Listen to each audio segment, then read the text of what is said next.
uyu munsi ho byari bimeze bite kuva uyu munsi ho byari bikaze cyane. Abantu bameze neza mu bice bitandukanye, abatarakanda subscribe nako kamenyetso k'umutuku banditseho subscribe kugira ngo bazajye babona n'izindi video zitandukanye batasanga ahandi. Turi mu karere ka Rubavu mu masaha y'ijoro nkaya, aha turimo gutembera ni muri quartier zitandukanye zo muri aka karere. Ni mu masaha y'ijoro nkaya nyine. Yves, umeze neza? Umeze neza cyane bide. Mu masaha y'ijoro nkaya haratuje bitandukanye na mbere. Ubundi ku bakurikiye ibitangazamakuru bitandukanye mu karere ka Rubavu byiriwe bimeze gutya.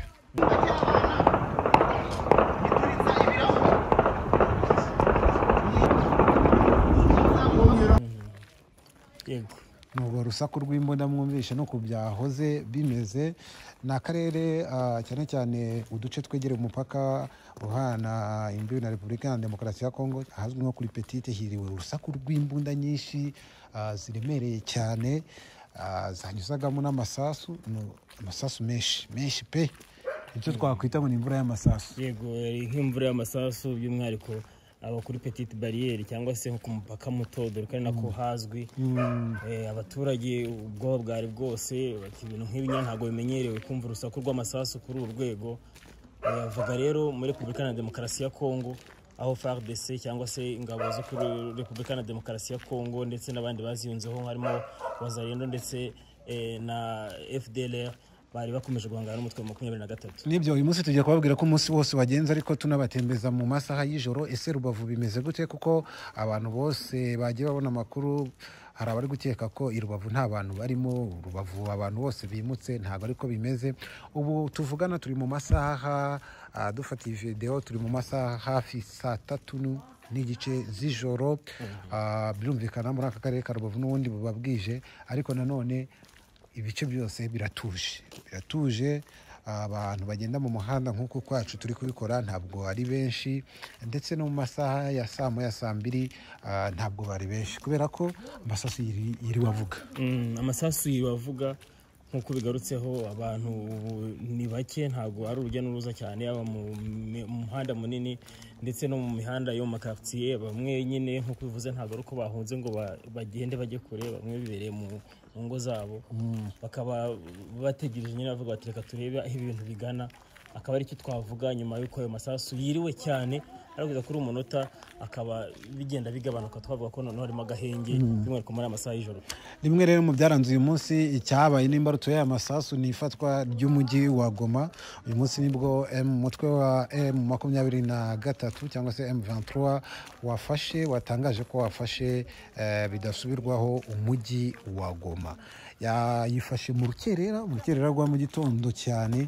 Nibwo uyu mutwe wa M23 wavuze ko Goma iri mu maboko yayo, ndetse tubona abantu benshi batangira kubyina intsinzi, bavuga ko ibyo M23 yaharaniye noneho birangiye ibigezeho. Ndetse byanagarutswa by'umwihariko n'umuvugizi w'uyu mutwe mu rwego rwa politiki, Lawrence Kanyuka, bwemezaga neza ifatwa ry'uwo mujyi wa Goma, ndetse ashimangira ko igihe ari iki ngo abaturage babeho neza, babeho batekanye, by'umwihariko muri Repubulika ya Demokarasi ya Kongo, ko nta muturage ugomba kubaho nabi cyangwa se ngo yakwicwa mu buryo bumwe cyangwa ubundi, ko buri wese agomba kuba atuje kandi mu mahoro, ariko bigizwe muri 23. M23 yafashe uyu mujyi mu gihe hari hamaze ku munsi w'ejo habaye imirwano ikomeye cyane. Ariho no mu karere ka Rubavu hatangiye kumvikana amasasu aremereye, aho umutwe wa M23 wahanganye amasaha menshi n'ingabo za Repubulika ya Demokarasi ya Kongo. Barwanira ahitwa mu kibaya, niho barwaniye. M23 kukumura ingabo za Repubulika ya Demokarasi ya Kongo kuva saa 12 kugeza mu masaha hafi nka saa 12 za mu gitondo kugeza hafi saa 10 n'igice z'ijoro. Nibwo urugamba rusa nkaho rwatujeho gato.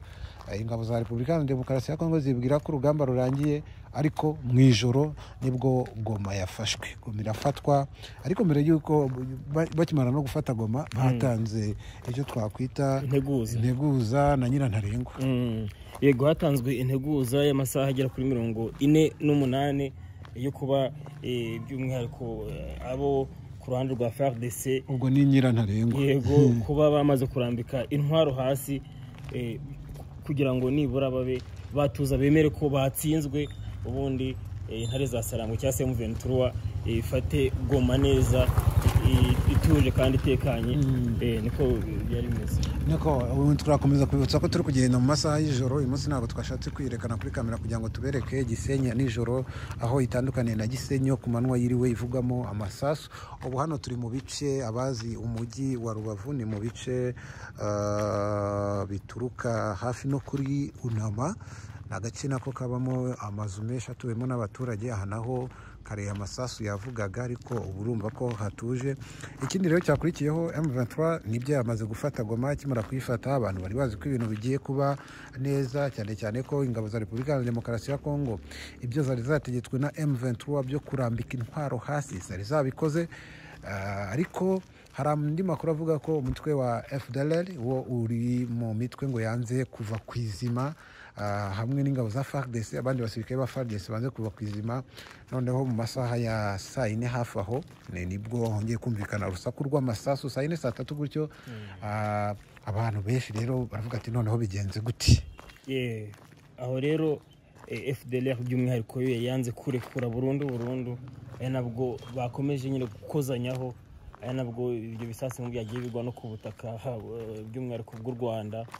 Ariko ingabo z'u Rwanda zubwo zari maso zigenda zibipfubya kugira ngo bitagira byinshi byangiza. Ariko nyine mukuru ni FDLR yari yakomeje kwanga kurekura nyuma yo ku FARDC yo ingabo ze zamaze kurekura. Amasasu yabaye menshi cyane menshi anagwa ku butaka bw'u Rwanda, anica abantu benshi, kuko imibare itangwa n'igisirikare cy'u Rwanda igaragaza ko abantu 5 aribo bamaze kumenyekana ko bishwe n'amasasu yaturutse muri Kongo akagwa mu ngo z'abaturage, mu gihe abandi bagera kuri 37 bakomeretse. Benshi bari kuvurirwa ku masantere de sante atandukanye ndetse no ku bitaro bikuru bya Gisenyi. Uretse abakomeretse kandi muri uyu munsi habonetsemo ibintu byinshi bitangaje, aho ingabo za Repubulika ya Demokarasi ya Kongo zagize gutya ziri kumwe n'ababarwanyi bazo bishyikiriza ingabo z'u Rwanda, avuga ati rwose turi mu maboko yanyu, urugamba rwaradutsinze. Mu gitondo cyo kuri wa mbere nabo bamwe mu basirikare ba Repubulika ya Demokarasi ya Kongo batsinzwe n'umutwe wa M23 ko wari umaze kubakubita inshuro, umaze no kubafatana ubutegetsi, bambutse umupaka. Baravuga ati nyaboneka banyarwanda turi guhunga, mudufashe muduhe ubuhungiro. Ingabo zatsinzwe babigaragara ingabo zatsinzwe n'ikintu gikomeye cyangwa binababaje ku ruhande rumwe, ariko niko byagenze. Bibaye nyuma yaho rero M23 yari imaze kubakubita inshuro igafata Goma, kanatangaza ko rwose uyu mujyi wa Goma ufite bamwe mu basirikare rero ba leta muri uyu mujyi bahisemo kwishyikiriza M23, bamburwa intwaro ku neza rwose, kuko bamaritse amaboko. Abandi baraza nk'uko abantu bari kubibona ku mafoto atandukanye mu bitangazamakuru, bahungira mu Rwanda. Abahungiye mu Rwanda rero bakiriwe hano mu karere ka Rubavu. Inzego z'umutekano zigenzura ko buri kintu cyose kiri ku murongo, ndetse barabasaka bagenzura ko nta ntwaro bafite. Abarenga hafi 20 bahise bambuka umupaka kwikubitiro, ariko icyo gihe bo bari bitwaje intwaro zirimo imbunda n'amasasu, bazishyikiriza ingabo z'u Rwanda. Ati mwakire. Umwe mu basirikare ba Repubulika ya Demokarasi ya Kongo rero wishyikirije ingabo z'u Rwanda yavuze ko impamvu ari uko ingabo za RDC ngo ziri gutsindwa bikomeye n'ingabo za M23, ati bari kudukubita, bari kuduhana, bari kudukubita cyane. Yagena avuga ko nyine kuba ageze mu Rwanda nyine ngahunze intambara, ati nta kundi agomba kubigenza, nta kundi twarwanye intambara nyinshi, ariko M23 bari kudutsinda byanze. Ayo ni amagambo nyine ya bamwe mu basirikari nyine bari bamanitse amaboko bavuga bati nta kundi bro bishyikirizaga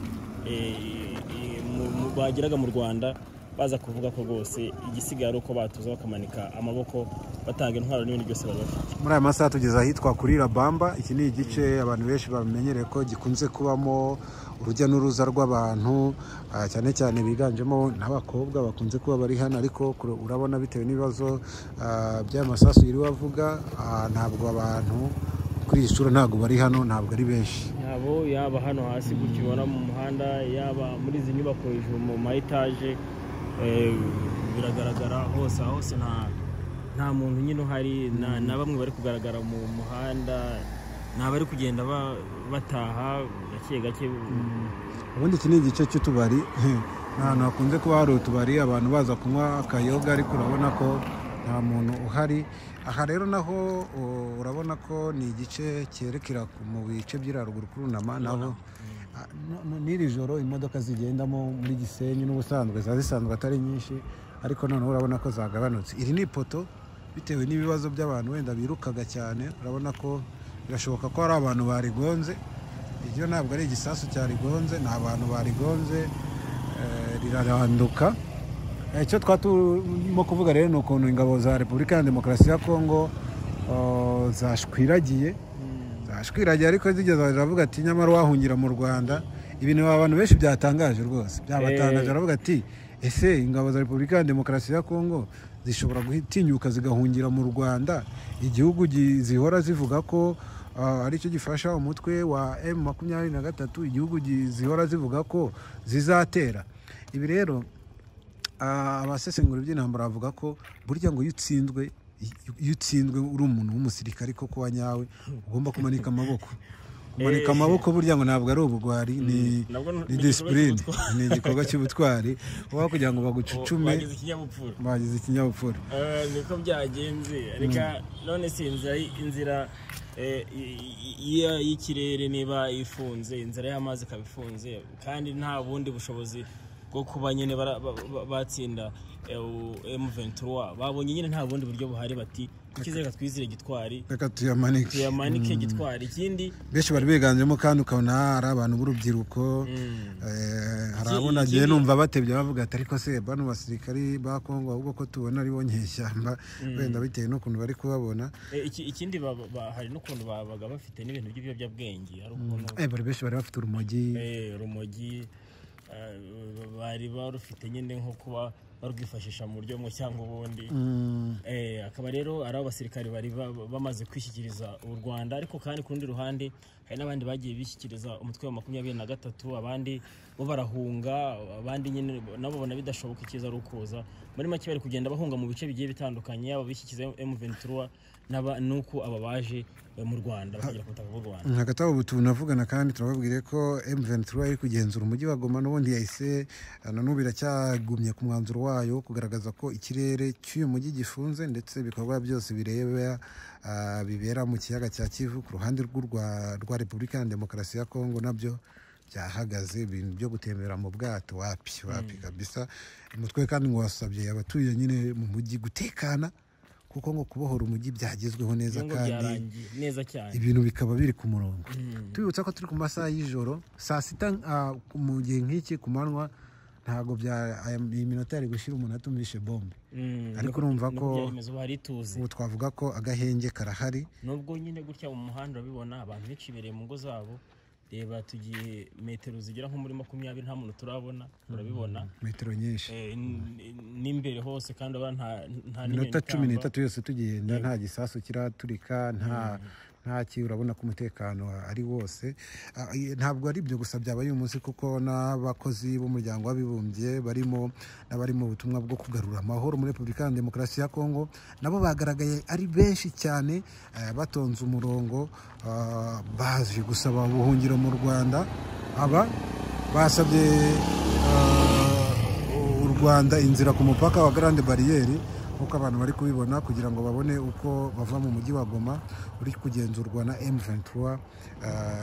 Barashaka kwerekeza nyine Kinshasa, ariko ubundi ari inzira yindi bagomba gucamo itari Goma, ariko nta handi bari guca. Nyuma y'uko izindi nzira zose ubundi ngo bashoboraga kunyuramo zari zafunzwe n'umutwe wa M23, harimo nk'inzira yo mu kirere bari gomba gukoresha indege aho bishoboka, wenda bagaca nko mu ndege. Urumva indege ntabwo byari bigishobotse, inzira zo mu mazi, inzira y'ubutaka nayo ntabwo yari igishobotse. Abenshi rero baba bari kumwe n'imiryango yabo, nk'uko abantu bari kugenda babibona ku mafoto cyangwa se bagiye babikurikirana. Icyo kintu rero kuri iyi tariki bageze mu Rwanda ari benshi cyane kugeza ubu, ndetse bamwe benshi bajyanywe i Kigali bajyanywe i Kigali, yego, kuri stade Kigali Pele Stadium, begerekeje mu mujyi wa Kigali bahurira kuri Play Stadium, nyuma bashyirwa muri za hoteli zitandukanye muri uyu mujyi wa Kigali.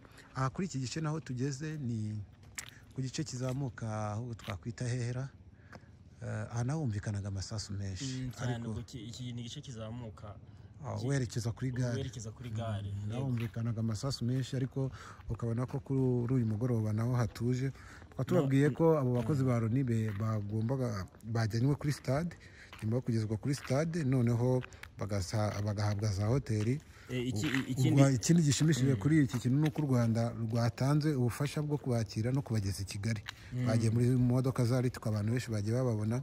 Hanyuma ibijyanye n'amahoteli n'ibindi byo bizitabwaho na Loni. Ikindi twanavuga kuri iyi ngingo, bari no muri stade, hari ibyo kunywa, amazi, amaji ku bafite abana n'ubundi buryo bwose bwo kubitaho iyo bakomeze bamererwe neza. Kuri iki cyo ntawagitindaho kuko u Rwanda n'ubundi rusanzwe ruzwi mu bigendanye no kwakira impunzi, nta kubishidikanyaho, ariko bagomba kuguma i Kigali muri izo hoteli zitandukanye, hanyuma bakazava i Kigali berekeza Kinshasa.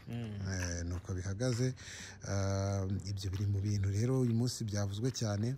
Abanyarwanda rero bishwe n'amasasu uyu munsi nabo kugeza ubu imibare ntabwo irarangiza gutangazwa yose, ariko hari yatangajwe nuko kugeza ubu bamaze gupfa ari 5, mu gihe abakomeretse ari hafi 37 niba nibuka neza, bakaba bari kwitabwaho ku bitaro bya Gisenyi. Kugeza ubu rero tuvugana, abantu benshi hari abahoze bampamagara bari akanumvishe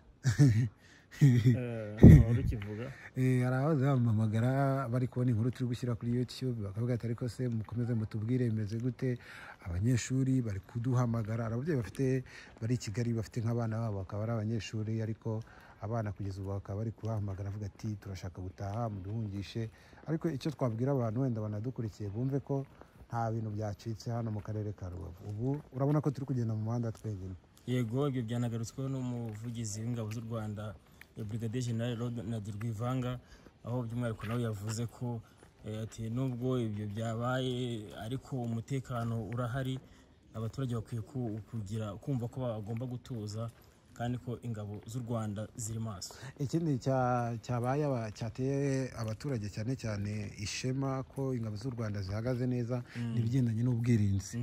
Ubwirinzi bwo mu kirere, abantu benshi bagiye bumva amasasu aturika, ariko kuba bikurikiye neza babonye ko hari uburyo bw'ikoranabuhanga ingabo z'u Rwanda zakoreshaga mu kuburizamo ibisasu byambukaga bishaka kugwa ku butaka bw'u Rwanda. Sinzi niba ariko babivuga neza, niba ari anti-ballistic missile, biriya bituma bishwanyaguza za misile, kuko amasasu kugica intege, kuko ni ikindi gisasu nacyo gisa nk'igisasu cyazamukaga nacyo bigahura kikagica intege, ku buryo nta masasu menshi cyangwa se amabombe menshi yaguye ku butaka bw'u Rwanda. Ibyo bintu nabyo abantu benshi bagiye babigarukaho ku mbuga nkoranyambaga bavuga ati iryo koranabuhanga naryo kabisa u Rwanda. Hari uwansitse ati twabyumvaga muri Korea. Twabyumvaga muri Korea, abantu benshi babibonaga muri filime, ariko abari hano mu karere ka Rubavu babibonye. Ikindi twavuga ni uko mu masasu yumvikanaga uyu munsi hari icyo twakwita imvura y'amasasu. Hari ahantu byageze amasasu aravuga cyane, bikatangira wumva ari imvura. Ku bantu batamenyereye iby'intambara rero bakagira ngo ni imvura igiye kugwa. Hari ababyitaga imvura nk'uko bivuga, ariko nyine urwo rufaya rw'amasasu rwagendaga nyine ruvuza ubuhuha. Yego. Hagati aho tuvuze ibindi ni uko ingabo kuva M23 yafata Goma, abakongomani benshi basubiye mu gihugu cyabo, ariko hakagaragara n'abandi bakongomani bakomeje guhunga umutekano muke ushobora gukomeza kuba muri Repubulika ya Demokarasi ya Kongo. Ariko ku inshuro n'ubundi abari guhunga biganjemo abafite amikoro, ariko mu kanya gatoya gashize muri iri joro haje n'abandi bakongomani benshi noneho bagiye no gucumbikirwa mu Rugerero, niba nibuka neza. Aho bagiye gucumbikirwa, ku buryo leta y'u Rwanda nabonye iri no kubitaho, ikabaha iby'ibanze byose nkenerwa, banabatekeye kugira ngo ibyo kurya byo kubafasha kuba hari gaze amagaze atandukanye agomba kubafasha ku bijyanye n'ibyo barajya barya nyine uburyo bwose bwo kubitaho. Hari hubatswe amatente, ibyo byose nyine mu buryo bwo kugira ngo babafashe bataza nyine badaturuka hariya badatekanye bakajyana mu Rwanda ntibatekane. Muri make byose byari mu buryo bwo kubafasha. Bose rero abenshi biganjemo abagore n'abana, ubona ko nyine bari bafite igihunga, harimo n'abagabo bake nabo, harimo n'abagabo bakeya. Intambara rega ntabwo avuga ngo uhunga ni umugore cyangwa umugabo, yakonekeza ko nk'abantu ba mbere bumvisha amasasu muri aka karere ka Rubavu aribwo bwa mbere yumvisha iby'intambara. Abantu benshi bahise bibaza ati se ubu nibwo buzima abantu bo muri Syria babaho, nibwo buzima bwahe bwa Irani, bwa Pakistan. Ibi rero biba bikwiriye gutanga isomo ku bantu bose ababa bifuza intambara, bakumva ko intambara nta keza kayo, intambara irasenya n'iyubaka. Iki gice turi gusatiraho sindi niba turi bugere hasi ku mazi wenda bitewe n'impamvu zo kuruha ngiye buranda na rushya, ariko aha kuri iki gice naho ni ahantu bavuga hitegeye umusozi, naho amabombe yahumvikanaga cyane. Ariko kuri ubu nabwo murumva ko kuva twatangira gukora iki kiganiro nta kintu na kimwe, nta kabombe karavuga, kandi umutekano urahari. Urabona kuva twatangira kugenda nta muntu uraduhagarika. Urabona ko ibintu byose ni umutekano hano muri aka karere ka Rubavu. Ikindi twabwira abantu wenda ni uko ibintu by'intambara ni intambara nyine. Ejo bundi M23 ubu ifata uyu mujyi wa Goma, naraye mbwiye abantu ati kuba M23 ihagaritse kurwana muri aya masaha asatira umugoroba ntabwo bivuze ko intambara irangiye, ahubwo ni imwe muri tactique zo kugira ngo ize gufata umujyi wa Goma, kandi koko byarangiye iwufashe. Icyo ubu rero abantu benshi bategereje ni ukureba ese M23 yafashe umujyi wa Goma, ese ko yawufashe iraza kuwugumana, kuko ntabwo ari ubwa mbere yafashe umujyi wa Goma. Na 2012 yarawufashe ariko iza kuwurekura. Abantu benshi rero icyo bibaza, ese ko yafashe umujyi wa Goma irakomeza kuwugumana cyangwa se kuwutawugumana, bivuze iki ku byo iyi M23 n'ubundi yahoze iharanira? Yego, ibyo nibyo biri gukomeza kwibazwa. Ati ese koko nyine niko biragenda irawugumana? Nyuma rero no gukomeza kumva n'urwo rufaya rw'amasasu bati ese yabigiye kurekura, yabirageraho ikarekura, ese ko twumva ko yafashe umujyi byarangiye kuko irakomeza kugumana. Ariko umuvugizi wa M23 mu bya gisirikare Onsi Kanyuka yavuze ko byanga bikunda nta gahunda yo kurekura ihari. Ubwo rero nicyo twakomeza kwitega mu bihe biri imbere. Reka wenda tube duhiniye aha, ariko iyi nkuru yacu nyamukuru uyu munsi tubabwire ko twashakaga kubereka umunsi uko wagenze. Umunsi nyine watangiriye mu ntambara n'amasasu akomeye, ariko urabona ko kuri aya masaha ya nijoro ubuzima bwagarutse. Abaturage bari kuva guhaha, abandi bari gutembera, twumvishe tunanyuzeho bari kunywa agacupa. Urabona ko ubuzima burahari, bari kuganira bicaye batuje, bitandukanye wenda no mu gihe cya mu gitondo aho abantu benshi bari bahangayitse. Nuko bimeze no mu yandi ma episode tubabwira byinshi bitandukanye, gusa ku bantu bashaka nyine kujya babona amakuru yizewe kandi ajyanye n'intambara, atari ya makuru y'ibihuha yo gupapira, nekereza ko aha niho hantu heza ho kugira ngo bakure aya makuru. Abatarakaza subscribe nako kamenyetso kanditseho subscribe, hanyuma kugira ngo muzajye mubona n'izindi video zitandukanye mutasanga ahandi. Bye bye.